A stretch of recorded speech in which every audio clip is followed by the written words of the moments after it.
Hello guys, welcome back to our channel. For today's video guys, ipapakita ko lang sa inyo yung ating mga koi.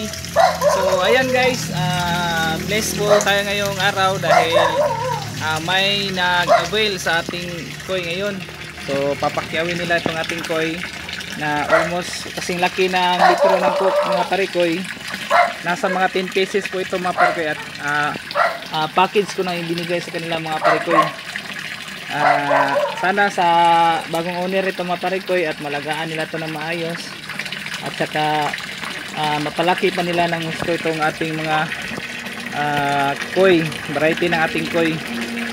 Hopefully na malagaan nyo na itong ng maayos at saka mabigyan pa ito ng magandang pagkain para lalaki pa sila. So ang plano ko mga parikoy ay papalitan natin itong ating concrete pan ng mga breeder ng red giant tilapia at saka bibili tayo ng hito dahil doon tayo magpupokus sa pagkain. Yung makakain natin mga parikoy.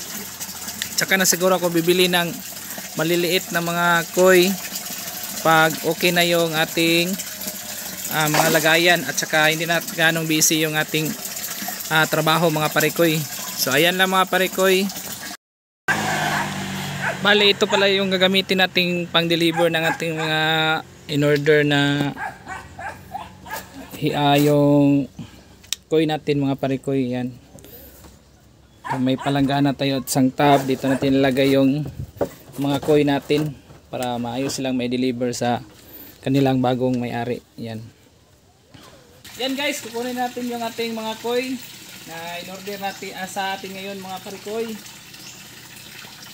Sa mga 10 pieces po ito mga parikoy. So, dito po natin lagay yan sa ating palanggana. Yan. Para safe sila na i-travel natin doon sa bagong lang may-ari mga parikoy.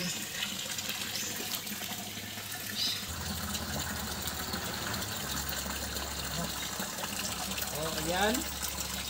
Ito yung pinaka beautiful natin na Nakoy! Ano nakoy? Itong dagko kay aling planggana no. Oras na kadako, no?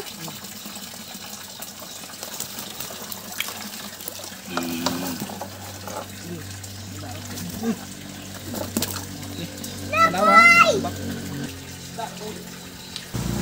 Kali patapi na mo. Ingat ako. Hello kuwa.